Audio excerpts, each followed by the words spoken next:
आज के सेशन में हम लोग लॉगरिथम पर आधारित कुछ प्रॉब्लम करेंगे। तो देखिए यहाँ पर जो है गिवन प्रॉब्लम है, इसी सबको हम लोग को सोल्व करना है।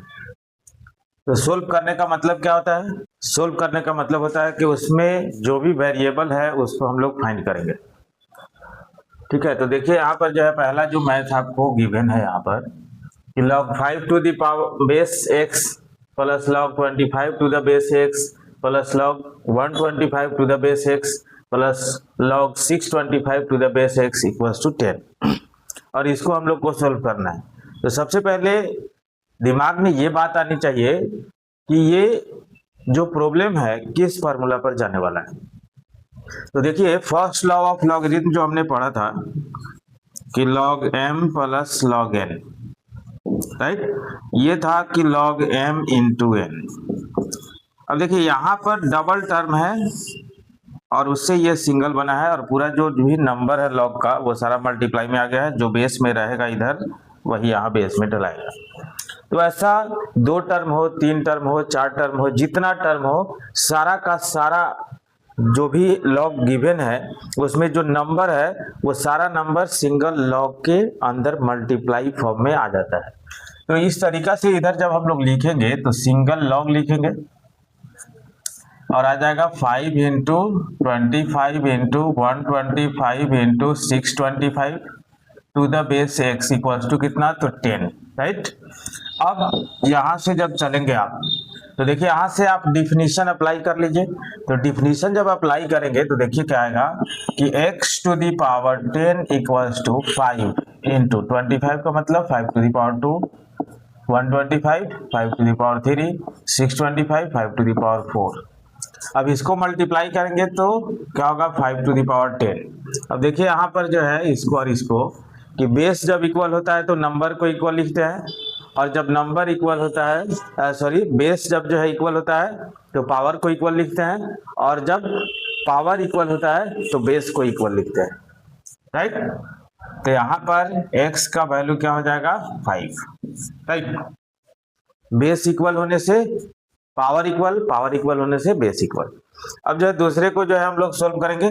तो दूसरा देखिए इसमें अब जो है फिर दिमाग में बात आनी चाहिए कि कौन कौन फार्मूला हम लोग अप्लाई कर सकते हैं, ठीक है। तो देखिए यहाँ पर ये 9 टू द बेस 3 दिया हुआ है और इसमें अगर हम लोग जो है ऐसा करें इस फार्मूला को अप्लाई तो यहाँ पर n log m to the base a और इस आधार पर जो है इसको आगे बढ़ाएंगे। यहाँ से देखिए x equals to log base में यहाँ पर 10 है, फिर यहाँ पर log है, इसका बेस 2 है और फिर यहाँ पर log 9 को हम लोग 3 to the power 2 to the base 3 लिख सकते हैं, राइट।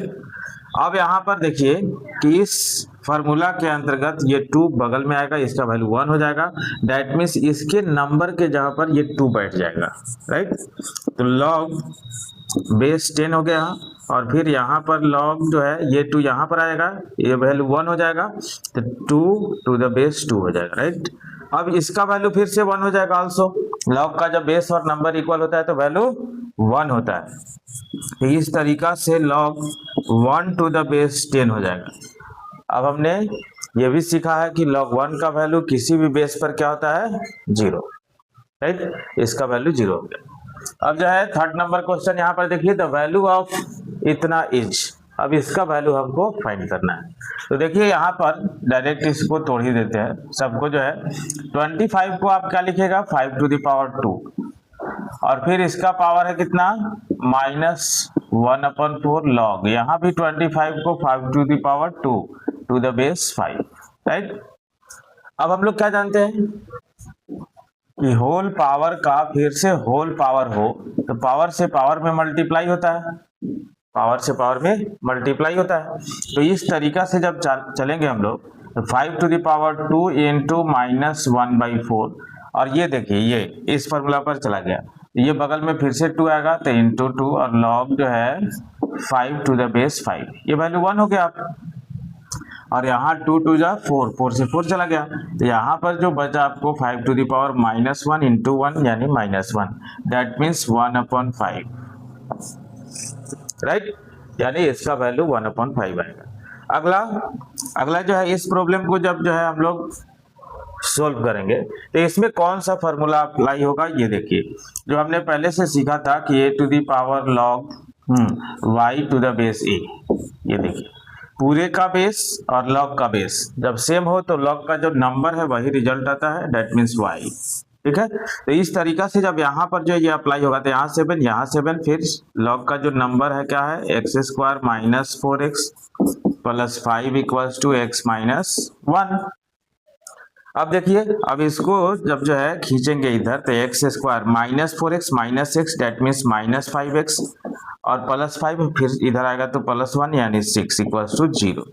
इसको जब आप फैक्टराइज करेंगे तो x minus 2 into x minus 3 में टूटेगा, राइट, यानी यहाँ से जो है x का वैल्यू 2 और 3 आएगा, यानी ये दोनों रियल है तो इसका रियल सोल्यूशन जो हो गया 2 और 3 हो गया।